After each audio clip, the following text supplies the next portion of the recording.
po ay pumili ako ng to, lupa, tsaka mga buto, kamatis, tsaka mga to, sili, sitaw.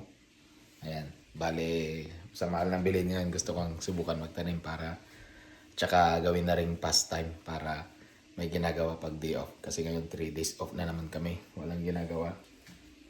Kaya tapos patutubuin ko muna siya, tapos itatransfer ko siya sa labas kasi medyo nag-change weather na rin. Ayan o. Bali may araw na siya. So sa susunod na buwan sigurado summer na. Kaya patutubuin ko muna siya, tapos itatransfer. Dito ko siya itatransfer. Ang plano ko dito sa labas.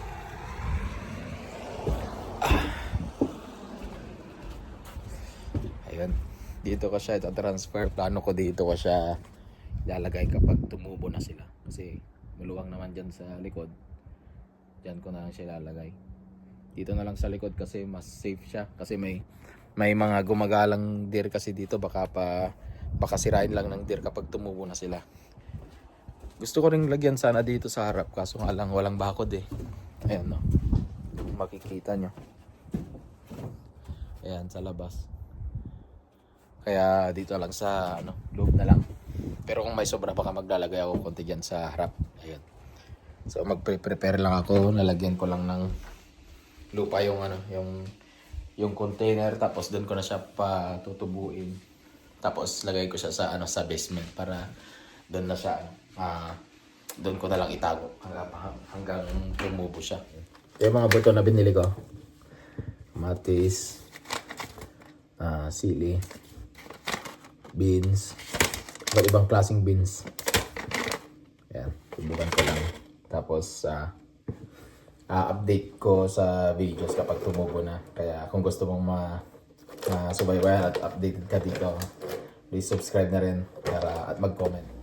So, hilig ko rin kasi magtanim eh. Kaya subukan ko lang din dito kung uubra. Sana hindi tayo mag-fail. Ito pala yung yung laman niya. Parang siya ng kahoy. Tapos parang may fertilizer na rin. Ewan ko kung yan, puti-puti na yan. Ito binili ko. So, ito binili ko to sa dito. Parang supermarket. Itong mga buto, tig $2. Tapos ito, nasa $8 yata.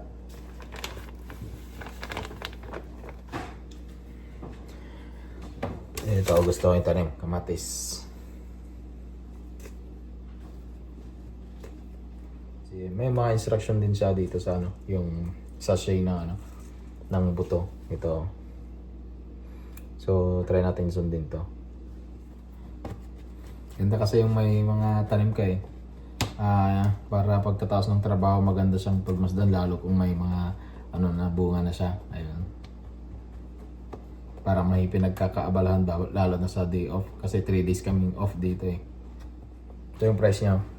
Kung makita dyan. Ayun, 2.49 cents. Halos pareho lang sila. 2.49. Yung iba, $3. Sunod ko tong sili. Ito naman, lagay natin din to. Beans. Ito, $3. 2.99, so $3.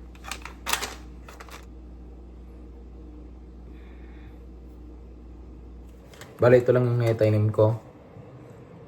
Beans, sili, tsaka itong kamatis. Bale, itong dalawa, mahuli na siguro pag may lalagyanan na tayo at saka yung soil.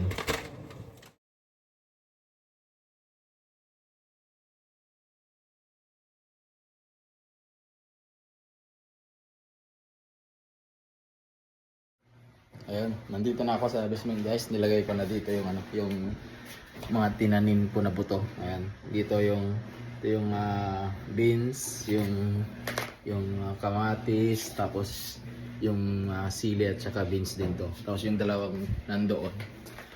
Yung dalawa na yan is beans din. So, yun.